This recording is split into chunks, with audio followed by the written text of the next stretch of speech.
the cage. If you're watching us on YouTube, we are live outside the cage. We might look a little different. We look very different. If you're seeing us on your screen, hopefully maybe we sound different too. Got a little pep in our voice, but we are here. We are live. Shout out to the Grid Network. Shout out to my brother Eric with all the merch already. How are you feeling? I'm feeling great, baby. I just can't believe that right now I'm talking and these words are already on the internet. Like my last sentence is already out there, so we really can't slip up now. Y'all are Gosh, about to hear the pressure is everything. really on now. We got a great show lined up for y'all today. We got Fight Night recap. We got its pay-per-view fight week, UFC 288, 29, 288? 288. 288, Henry versus Aljo. Of course, we're going to get into that. There were some other big things that went down this weekend in the combat fighting world. And then lastly, we're going to finish off with, unless you've been living under a rock, it was NFL draft week, a special time of the year. We're going to do our own draft, UFC Champions Edition. But first, we have to talk about the main event this past weekend, Song Yadong versus Ricky Simone. Song Yadong puts on a masterclass, finally gets to finish in round 4? Round 5. Round 5, yeah. I was going to say round 5. Yep. Gets to finish in round 5. But before that was walking his way to an easy decision, I believe. Gets the win via knockout. What'd you think about that one? Yeah, bro. I mean, when you go for the finish, when you're already winning in the 5th round, that just shows that you are out there to finish fights and that you are a dog, because he probably could have coasted to a decision, like you said, but he chose to do the opposite.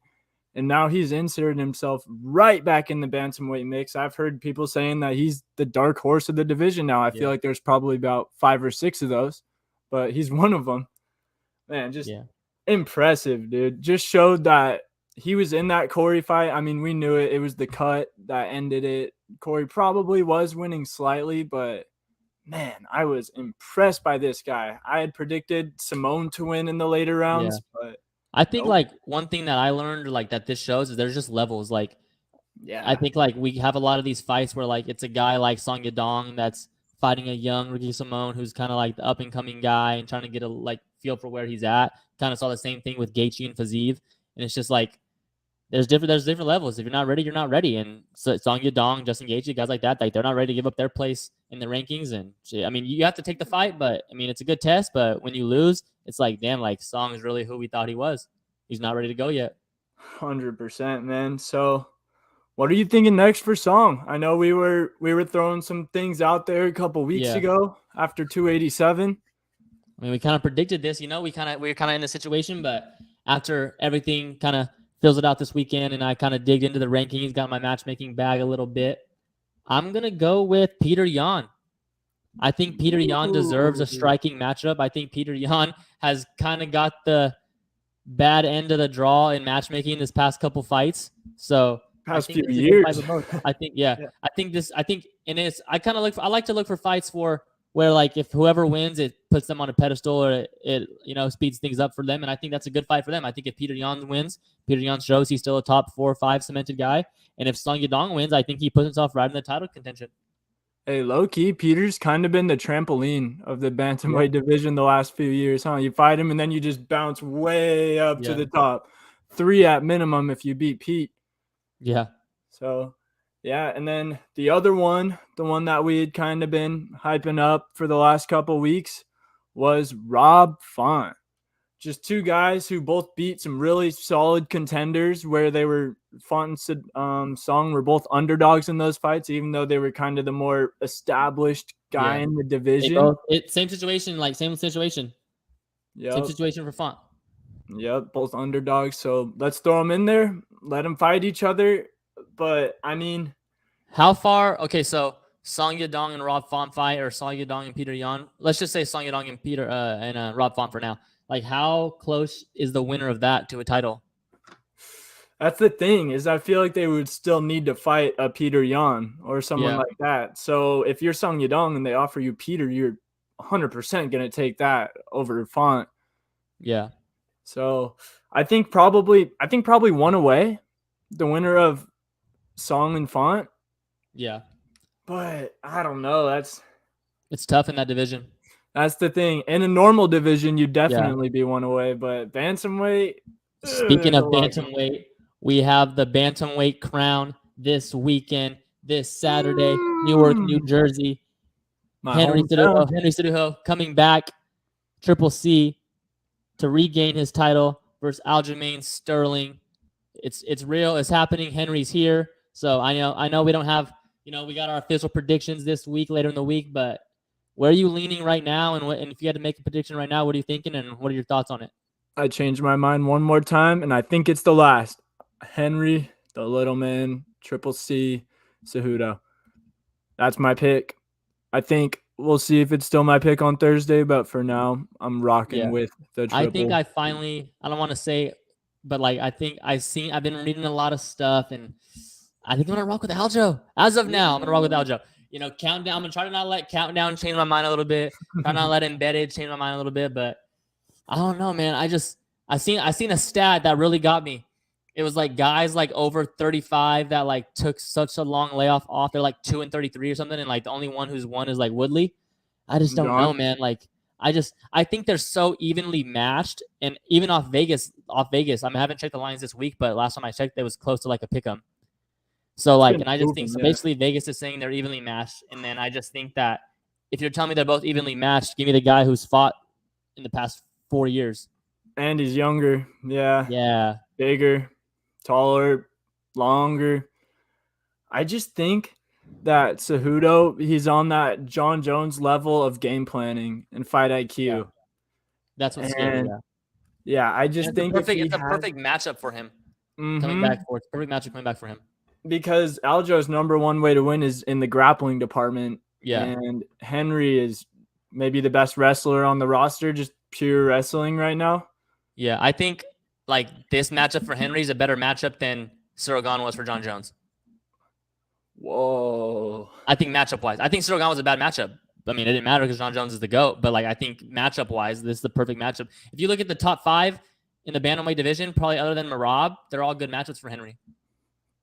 Yeah, facts, dude. Because I think Henry takes his chances with any wrestler in the bantamweight division, any wrestler in the world. He's an Olympian. He's a gold medalist. He doesn't want to see young Sugar though. No, he doesn't want to see Sugar. Yeah, dude. I mean, that's going to be an exciting time for the bantamweight division. It's been a while since we had some clarity in there. Yeah, finally.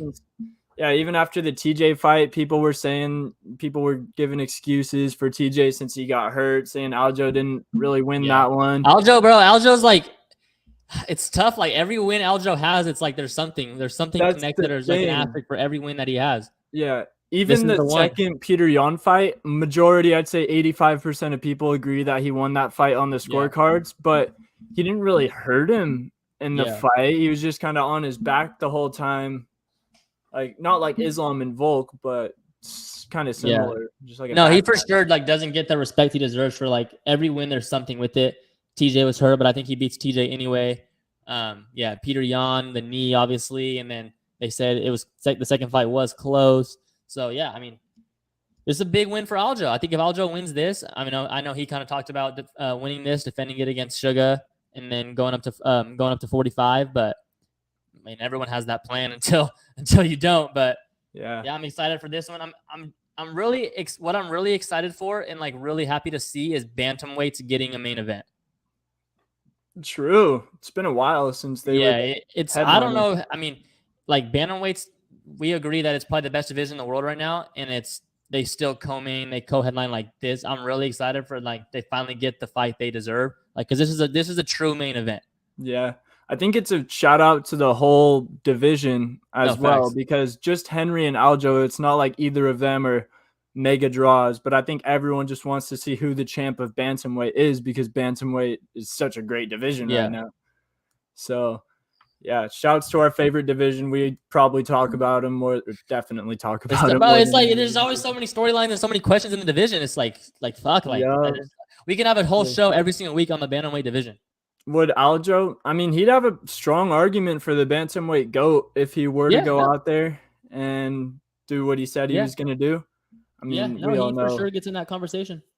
We all know he doesn't want to get into that alley with O'Malley, but we'll save that for another day. People probably are sick of hearing me talk about him. Well, we can't wait for that card. be on the lookout for our preview show. We'll dig deeper into that, dig deeper into the whole card. We'll have our official money and betting picks for that one. This past weekend, though, there was a lot of un-UFC related fight news in the fight world. I think one event that stole the show was Bare Knuckle. We had Chad Mendes versus Alvarez, and we had Mike Perry versus Luke Rockhold. I watched the highlights of Mendes Alvarez. I did watch the full Perry and Rockhold fight. But yeah, I mean, I think like we were talking earlier, shout out to Bare Knuckle. They really stole the show for the weekend. What do you think about that? And what do you see in the future for Bare Knuckle? Bro, I mean, I heard Eddie Alvarez say this in the post-fight presser, which was really dope, by the way. It was just Eddie and Chad Mendes sitting right next to each other, passing the mic back and forth like they were best friends after just beating each other's faces in for 3 rounds. Yeah, which is dope. And Eddie said that this reminds him of what the UFC was like 15 years ago. And I mean, obviously he's going to be a company man because they just paid him a shit ton of money. But I see it, dude. They have a good thing going on. I like the circle because there's nowhere to escape in there. Yeah. Like if you want to get out, you're getting right back into something. We saw that with Luke Rockhold. Mike Perry was just walking him down, just body. Yeah. Head. You see the picture of Rockhold's teeth? Yeah. So Luke Rockhold and Mike Perry. Mike Perry wins via knockout. We kind of said it like in the beginning. I guess kind of disrespectful to say because like I wouldn't want to be there either. But like I just feel like Rockhold did not want to be there, and he said it after the fight. Like I'm done with the bare knuckle shit. So check that one off. You gotta be a different animal, bro. Because I feel like if that's in an MMA setting in UFC, like just the last time we seen Rockhold versus Costa, I think he beats Mike Perry in MMA. But like that bare knuckle shit, bro, like that just perfectly fits Mike Perry for what he does, and like I think that's why he has success in that organization. He's undefeated, 3-0. We did get, it never seems to go away. Conor McGregor walks into the bare knuckle, what do you want to call it, circle, faces off with Mike Perry. Says on Instagram he's gonna come to bare knuckle if it happens, it happens. But what would you like? Obviously, I'm not even gonna ask this question because obviously we know the answer. But like, what would you think about Conor and bare knuckle? Gosh, bro. I mean, I don't think he wants to mess up his face like that. Yeah. And mess up his hands. But, dude, you can't count Conor out because he wouldn't be fighting if he didn't just love this shit and didn't have a couple screws loose because he's made more money than 99% of businessmen will ever make in their life. So, yeah, man, you never know. I'd like to say it's probably around a 5% chance of it actually happening. I think Conor, the businessman, I think if he does a bare knuckle, it'd be on his own promotion. Ooh, like a McGregor bare knuckle fight. Yeah, no, like I just think he would just like, hey, like I'm gonna fight so and so, like bare knuckle. We're gonna do it on our own. Like I don't think he would do it like in an organization. He wouldn't make enough money, like for what if he would do it on his own. Yeah, I don't know. It depends. I want to know how much bare knuckle's paying because they were making it sound like I heard they did $1 million gate from my sources. They did $1 million with the gate. Nice, not bad. Yeah, dude. Shout out bare knuckle. It's good to have competition. Yeah. It's good to have someone keeping the UFC on their toes, 100%. Because sometimes, not lately, but there were eras where there'd be a month or two span where we're like, come on, now it's the best y'all can do for us. Yeah. But, do you like that's what I was gonna ask you. Do you like the boxing setting, or would you like to see like at least kickboxing? Bare knuckle, dude. I know you and me. We both hate the tie-ups.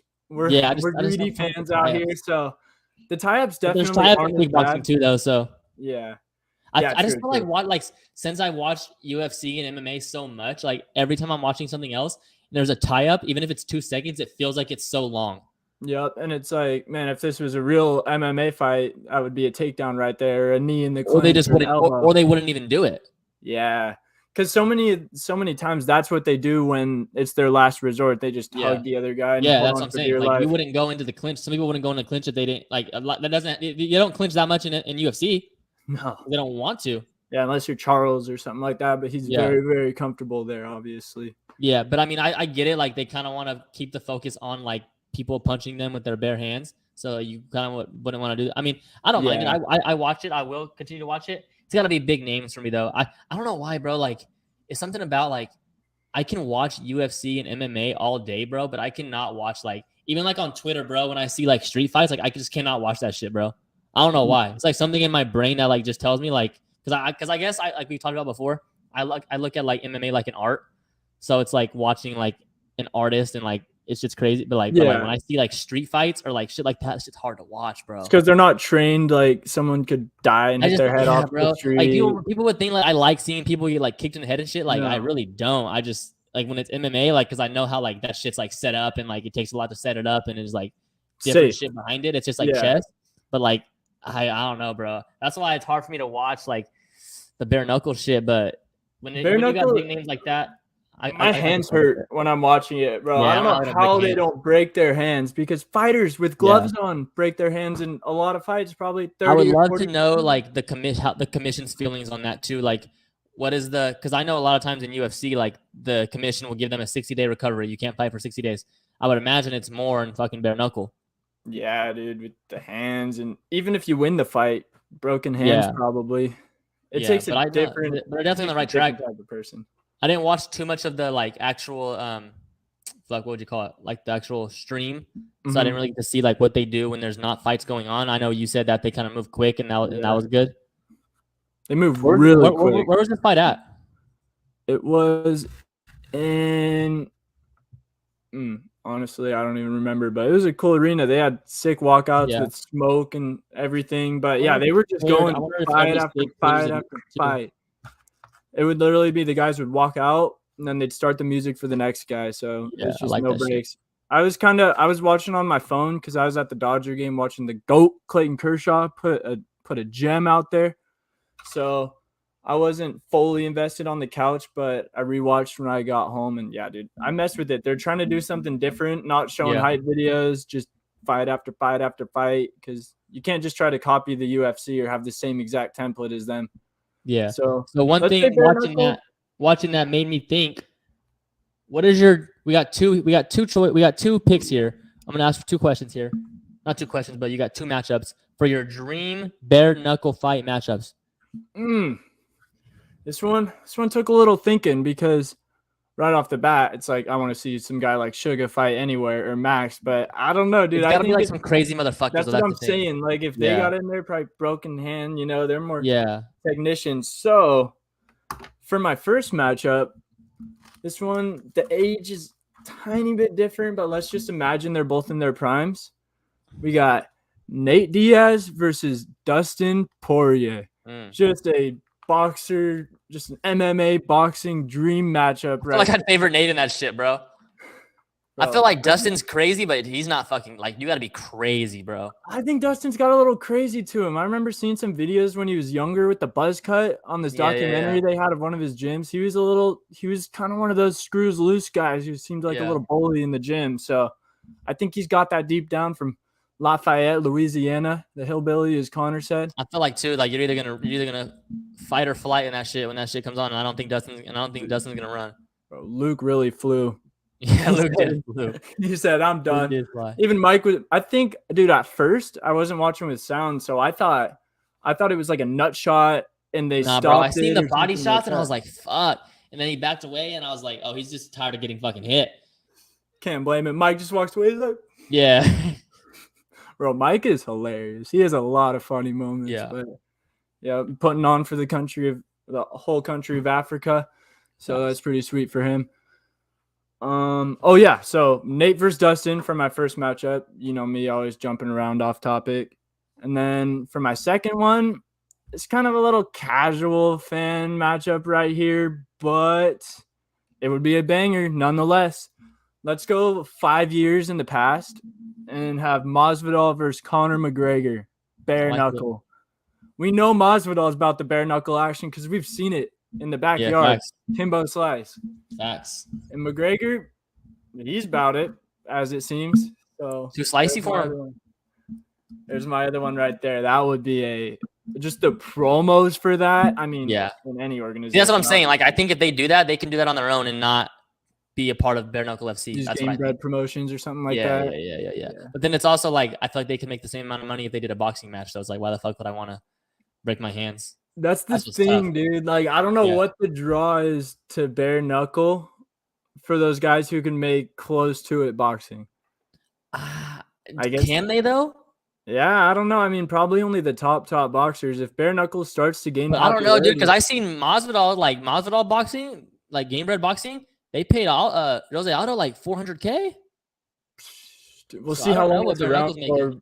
We will see how long they can do that for, because Yeah. a lot of those promotions, I know they'll pay huge They money start at off heavy. first. Like, when's the last time you heard about Eagle FC? Yeah, that's true. Remember they Tough. had the Dream Broadcasting team. They had Chael and Henry and Usman, I think, and Yeah. Kevin maybe Lee was debuting at the 165 division. yep. And then now we haven't even heard about it since. So fight promoting, it's a hard thing to do. I know people Yeah. bag on the UFC for not paying their guys enough, But but they're there every week. you really think those guys on the early prelims are generating $15,000-$20,000 worth of revenue? I mean, maybe. I'm not a business No, no analyst, but chance. I wouldn't assume so off the top of my head. No chance. All right, let me get to my matchups here. I got some good. I'm surprised you didn't pick this one here. Like not this fight, but one of these guys. So my first matchup is Derek Lewis versus Alistair Overeem. I want to see some heavyweights in that bitch. Oh, Yeah, I want to see some heavyweights. I think. die. Yeah, someone would for sure die. I don't know if that one gets cleared, but I just think that one ends quick, and I just think I would love to see those dudes just throw bare hands. Is Alistair, is he in the USADA pool? Or are we talking no No. USADA for Alistair? No USADA. Oh, if he's no USADA, he might win right now. Yeah, dude, tough. that is Ubering, right? That's one of the ones where it's like, bro, I couldn't watch that shit. That's just too scary. That would be some tension right there, bro. Yeah. That would be nuts. That'd be dangerous, real dangerous. And I don't think you can have a Derek Lewis versus Francis style fight in that setting just because it's so small in there. Yeah, they look really big in there. They would probably take up the whole thing. Yeah, that'd be over in the first round. Either way, I like that. What you got for your other one? This is my favorite one here. This is my favorite one because I think both guys are fucking really crazy. Nate Diaz versus Justin Gaethje. Whoa. I think there's no way Justin wouldn't throw a leg kick. I think like bare knuckle is the perfect place for Justin Gaethje. He can't do the leg kicks though is the only thing. But yeah, dude, he's gonna fucking. I think both those dudes don't go to they don't get finished. So I think we see a full 3-5 round fight of dudes just teeing off on each other. Kind of like Mendez Alvarez, but even more. Yeah. Oh man, I like those. I think Nate Diaz and bare knuckle versus Justin Gaethje is the matchup for real. I think that's the one that people would love to see. And they could definitely, I could see there being some funny press conferences for that too. Gaethje's not like a huge draw on the mic, but he'll talk a little back and forth. But I don't even think that one needs to be like because like Alvarez and Mendez, like they're not huge draws, but like we've seen them before, and I think that's why it works in bare knuckle because like we've seen those guys before, and it's like, oh, I want to see them fucking fight bare knuckle. Like I don't think in bare knuckle you have to be really great on the mic. Yeah, I think Nate Diaz and Justin Gaethje's careers like speak for themselves. So I think like them fighting, they don't even need to do a fucking press conference. They can just fight, and we're gonna watch. I agree with that. Did we talk about Nate's New Orleans altercation at all? No. What'd you think of that? I think it's Nate Diaz. Like I don't know. Like it just knows. Like when I seen it, it was just like, oh yep, that's Nate Diaz. Sounds about right. No, but he was tripping all day. Like he was. You see him throw the water bottle at the guy. That was the same day? Yeah, same night. Like, bro, he just can't be out in public. He's fucking too many screws loose. Bro, I wonder how he is when fans approach him. Like, if they're like, yo, Nate. Like, if he's like, get the fuck away from I just think he's fucking, like, I don't know, bro. I think you never know. It did look like that guy went up to him kind of looking for trouble, though. Because Stop. He went up, okay. Bro, he was like this. All right, I heard the wise Sugar Sean. He was saying if you walk up to someone like this, you could still go poof, poof, really quick. Oh my gosh. So that's not a. We're just assuming that every time. Like every time someone does that, we're just like, oh, he's trying to fight. That's a. I don't have a gun. That's something you do if you're in a gun situation. He was trying to he wasn't like this. He was like, hey, like calm down, like we're good. It wasn't like this. And then I didn't watch it, but someone said in a slow-mo breakdown, the reason Nate got the guillotine, the reason he was able to is because the guy changed levels to shoot for a takedown. And that guy, it turns out that he's an amateur fighter or a low-level pro. So he's not just some Billy Bob off the street. He definitely knew who Nate Diaz was. And he's a YouTuber. Yeah. What better? I mean, we're talking about him right now. I'm not going to say his name because I don't know it, but you know me with my conspiracies. No, I just feel like, I don't know. Like, I get it. Like, you can't let the person throw first or whatever. Like, you want, but like, bro, he didn't have to be in that situation in the first place. What So did too, Uncle like, I Tim see both think? sides. The dude who walked up to him, like, don't walk up. Nate wasn't really trying to start anything. I'm sure he would have, but like, I don't know. You know how I feel about Nate, bro. So it's just like, it's fuck it. It's just Nate. His lawyers will get him out of it though. Yeah, I think there's some statement that they were good, so we chilling. Yeah, he's good. So this weekend we had the NFL draft. Did you like what your Giants did? I haven't talked to you about it. Did you like what the Giants did? I loved it. Jalen Hyatt in the 3rd round, Bolitnikov Award winner. Still got the route tree to develop, I think. But yes, dude, I'm big on the Giants. We got a center who's a 5-time all-academic Big Ten, whatever of the year. Smart guy. I've heard that's huge at the center position because they're like the quarterback of the line. They're calling stuff out. So, yeah. And then we got a DB. He'll be alongside the great Adoree Jackson next year. The great Adoree Jackson. Adoree Jackson's great now? Dude, I saw him live at USC when they played Notre Dame. That's crazy. We live in a world where Adoree Jackson's great. He is a great athlete. He almost made the Olympics for long jump. He's a really good sprinter.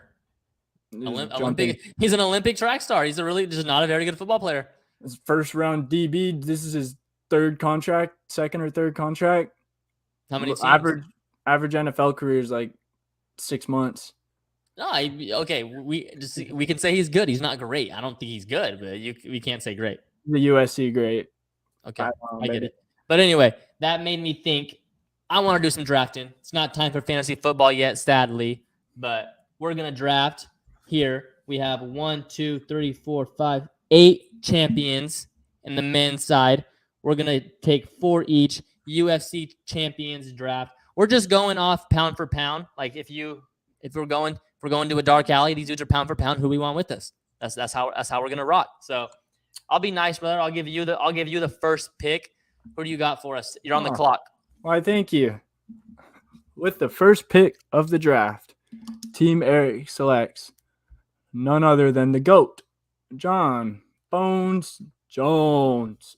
Even if he is 35, he's the GOAT. Last night I watched the Ultimate Fighter season with him and Chael, and I was just rewatching his IQ and seeing how smart that dude is. He's just put on this earth to fight and beat the shit out of people. Cemented number 1 pick for sure. Yep. For sure. Would have been the number 1 pick 10 years ago, still is today. Yeah, literally. Insane. Yeah, literally. My next pick, you know where I'm going to go. Give me the last style bender, Israel Adesanya. What else to say?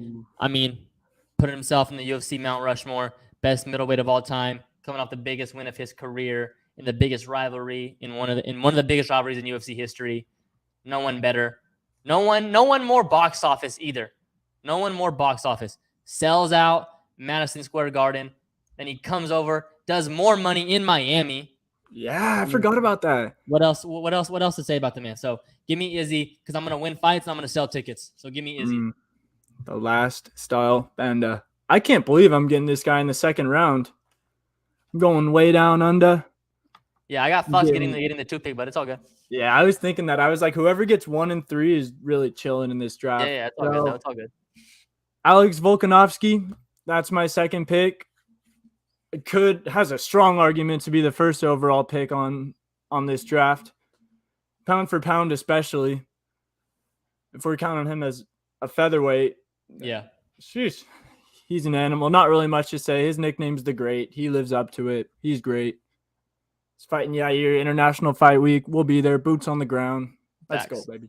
So, my team, we got to counter that. So give me the guy who, by UFC, by the record books, no quotes. It's in the record books, in the proof. Give me the guy that beat him, Islam Makhachev. So, after 2 rounds, I have Izzy, you have Islam. Or I have Izzy, I have Islam, you have John, you have Volk. Only one who's won a fight, who fought, is Islam. So technically I'm up. So give me Islam. Shit. What about John? Yeah, John and Izzy haven't fought. We don't know how that go. Oh, between the two. I'm saying like all the guys we have, only 2 have fought. Yeah, I think So I'm I wanting think out. I know how that one would go, but pound for pound, not pound for We pound. can't talk about it. We don't Make know. that You argument. can't. I Hey, know. you can't talk about things that haven't happened. All right. Oh, we do. I feel like we do a lot of that on this show, the hypotheticals and shit. But All it's right, cool. your turn. With my third rounder, I'm gonna see where you're gonna go here. It's interesting. I'm going to your home country. I'm taking the flyweight, Brandon Moreno. I like it. He's maybe one of the longest champions right now, and I don't really see anyone beating him for the time being. So that's right. He's young. He was the only guy in the top 15 pound for pound list under 30 years old back when we made that video, top 5 pound for pound in 2025. So yeah, Moreno, future's bright. I don't think it's the toughest division in the UFC, so he should be able to run it. I like it. So we got left on the board: Aljamain Sterling, Leon Edwards, Jamal Hill. I'm gonna go. I got 155 and I got 185. I'm gonna continue to go big here. Let me get Jamal Hill. That was gonna be my pick. Yep. I think Jamal Hill, same as kind of like you were talking about Moreno. I think he holds the belt for a while. I think until we get Yuri back or until we see what Pereira does at 205. I like Jamal Hill's reign at light heavyweight. And again, I think we got someone here who's box office too. Yeah, he's a good on the mic too. Funny social media videos. I think he could definitely start to become a mainstream star with a couple more defenses. I like that. So through 3 rounds, I got John Jones, Alexander Volkanovski, and Brandon Moreno. And Dimes has Israel Adesanya, Islam Makhachev, and Jamal Hill. Sweet dreams. In the last round, I am going to take none other than Leon Edwards, the Brit. Yeah. These were, I don't know, I think they're both the last 2 picks on the board because they'll probably be the ones defending soonest. No, no, Leon didn't get booked for England. Yeah. So, but I don't think it was that for me. I don't know. I like the other guys better. Yeah, I think he's less vulnerable than Aljo. Not by a lot.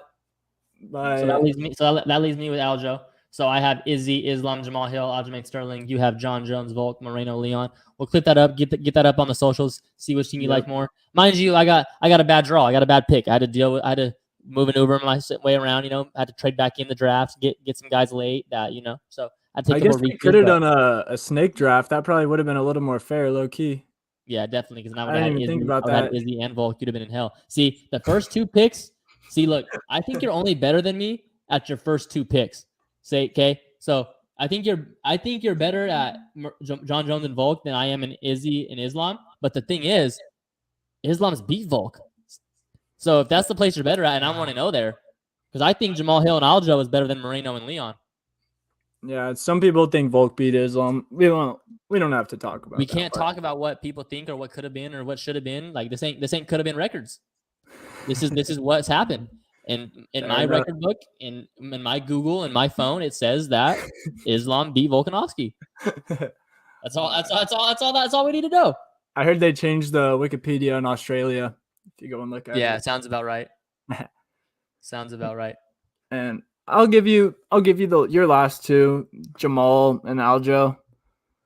I don't know. I still like Moreno and Leon personally. I think Moreno's more established than the other 3 guys. He gives me a little boost, but yeah, Aljo does have more defenses than Leon. I know it's pound for pound, but you got a small roster.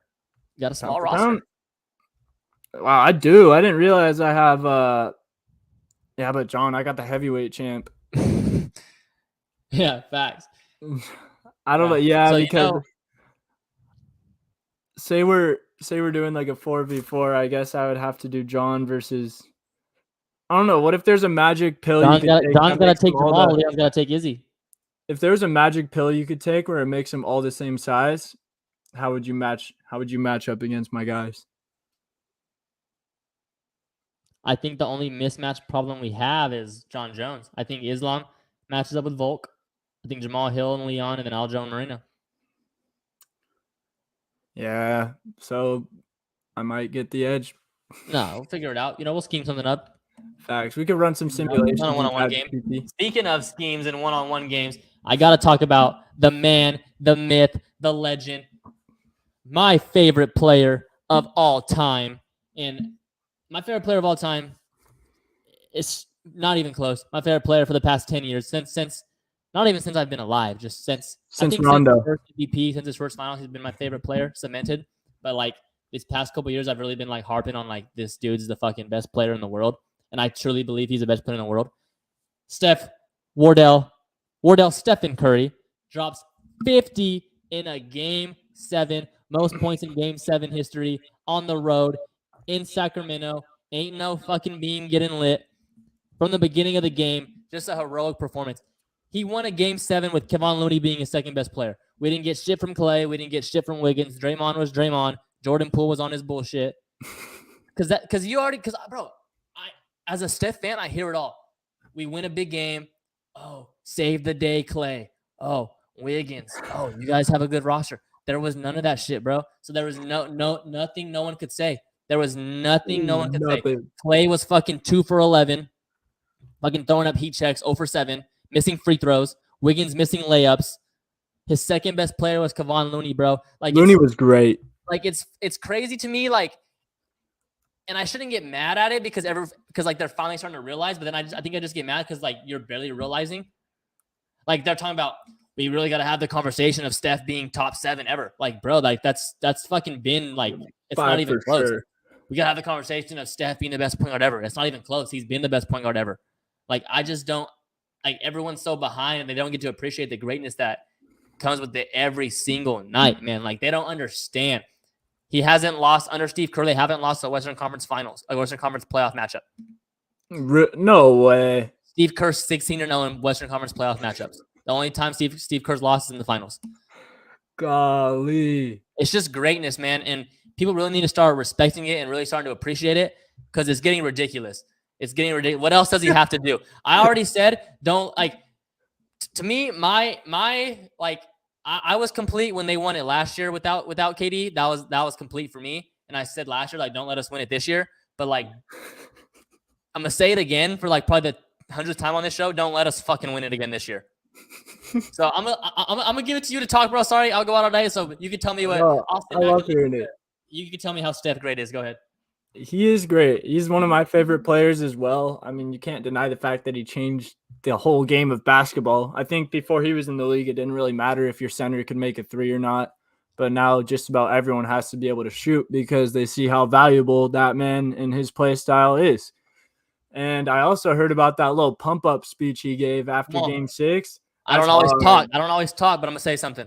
We need we need that in the doc, huh? Come on. In 20 years from now? Bro, but you saw the bad body language from Jordan Poole on the bench in Game 6, on his usual bullshit, like you said. I was thinking, shoot, is this the beginning of the end? No. But Steph said, I'm putting this on my shoulders. We're either going to win with me or we're losing with me tonight. And he said, put all the emotions, put everything aside. If you don't want to put it aside, don't get on the bus. But if you get on the bus, I'm taking that as you're rocking with me and let's go to war. Fucking tough. And he puts up 50. I just want to know, I don't think it would have made that much of a difference because he was unstoppable. But did you find it weird that Mike Brown totally went away from Davion Mitchell? Like, didn't even try to put him in there to slow down Steph? Hey, I said it, bro. Like, we tricked Game 6. Game 6 was a terrible performance. But, like, I was still like, bro, like, Game 7, they haven't been there before, bro. They're going to shit their pants. And that's what happened. Bro. We've been here before. I said it all series. We're down 2-0. I said it. We've been here before, bro. Like, I'll take our chances in a big game. I'll take our chances in Game 7. Like, I'm not worried about it, bro. We got winners. We got dudes with championship pedigree. Our coaching staff's been here before. Like, I'm not worried about that. The only person who's been there for them is Harrison Barnes, and I've seen what he's done in Game 7 thousands of times. Trust me. Hey, heard her on the Hawks. Trust me, bro. Like, I've seen this story before. But now we get our matchup. And shouts Stephen Braun, bro, because these dudes are goats for real. Shout Stephen Braun for being able to play at this high level, knocking off 2 young teams in Memphis and Sacramento. So shout out Stephen Braun. This is gonna be a masterclass performance, masterclass matchup. Bro. I think they gave us, in my opinion, in my lifetime, they gave us the best finals ever. When Braun won in Game 7. That's hard. No, that's the best finals ever to me. The Heat Spurs was close for me. Bro, being down 3-1 and coming back, that's the best finals ever. That's the best. And like I'm saying that, and we lost it. Like that's the best finals ever. I can tell you where I was for every single game. Don't you think though, if Draymond didn't get suspended, it's over in 5 or 6? That's like part of the storyline, and like the storyline is like what makes everything so great about it. Like it was the best fucking finals ever. Like that, like it was just so much shit, bro. Like no one's scoring for 2 minutes. Braun gets the block. Like Braun and Kyrie combining for fucking 70, 80, whatever the fucking was. Like that's just it. Yeah. And you had Kyrie and Steph going head to head for 7 games. That was goated. Kyrie really held his own that series. That was cold. Kyrie was special. Still is, dude. He's one of my favorite players out there. I know you're predicting you to win. How many games do you win in? The Lakers, I feel like you guys are kind of like this too. Sometimes we're unbeatable, and sometimes any team in the league could beat us. Just the way we play. So I don't know, dude. I kind of think Looney and Draymond might bully Anthony Davis pretty badly. But it just depends which Anthony Davis shows up. Do you not have you guys winning? Is that what I'm hearing? You don't have yourself winning? No, Lakers in 7. Okay. Feel it. What do you So got? you're gonna win Game 7 in Chase Center? Yeah, just like LeBron did in 2016. Okay, I feel it. I think Warriors get the job done. In 5? 5. Are you gonna be laying anything down on that? No, not at all. No. I might look at a series price. I haven't looked at the series price yet. I'll lock in tomorrow. But no, I just think, I don't know.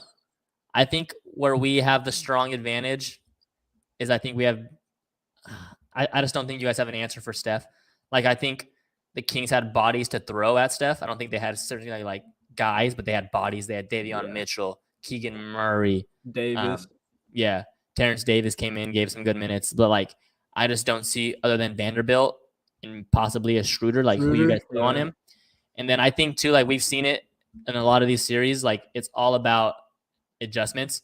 And I fucking do not trust Darvin Ham to make adjustments. That's what it comes down to for me. Like I think we by far have the biggest coaching edge like in the series that you could possibly have. All right. No, because I like Thibodeau defensively. I think Thibodeau does a lot of stuff defensively, but I just don't see what Darvin Ham does much. Yeah, I gotta see it. I don't know ball like you do, so I can't really tell what's the coach and what's the players that easily. But I do hear a lot. I want to see what Darvin Ham does a lot in the pick and roll coverages. I want to see how he makes adjustments to that. Just seems like he's a leader of men. You know what I'm saying? Yeah, I feel it. Leader of men. That's a good thing to have on the top of the resume. But can't wait for that series. We got the main event pay-per-view 288. Aljo versus Henry this weekend. We will be live on Thursday or Friday. What you want to do, brother? To be determined. I got to check my schedule. Our live show, complete preview, every fight on the card, betting advice, betting picks, round totals, anything and everything y'all want. We've been hitting on a pretty good clip. I'll throw y'all a juicy parlay. You know I'm coming with the play of the day, so be on the lookout for that. Got anything else to add? And also, we're going to start a little competition with y'all, the listeners. So if you guys have been listening to the show, you know for most cards, we give our play of the day, our parlay, our underdog of the day, and our snipe of the day. So if you guys want to start leaving those down in the comments before a card as well, I could cook up a little Excel sheet, keep all our stats. Whoever wins might get a little merch package sent to them for free, something cool like that. Win that shit. Can I win it? You know, just in the spirit of competition. Can I enter? Shit. Yeah, you could enter. Okay. Yeah, anyone could enter as long as you must be over 21 and live in a qualifying state. Oh, exactly. So we got to put the fine print right here on the bottom. Yep, we'll get that. And big shout out to the grid as well. All of this that you're seeing on the screen right now would not be possible without especially Barry and Ryan giving us lots of mentorship through all of this, answering any questions we have. I'm sure we've been bugging them a little bit, but hey, we're learning. Pretty soon we'll be able to do it. Yes, sir. Thank you, everybody. My brother, thank you for all this. Couldn't do this without you, as always. That's a wrap. Our first episode on the grid. We'll be back. Thank you, everybody. Sir. And if you guys like this merch, these hats, these polos, shirts, you can go online. We'll put the link in the bio. It's probably already there on the Grid's YouTube channel. But yeah, 6 shirts, great prices, great quality. You can customize them so you can make the logos however big or small you want. You could do whatever with it. It's just like an art that you could just paint on with outside the cage logos. So yes, sir. Pretty sweet. That's right, everybody. Thank you. We're out. Doses.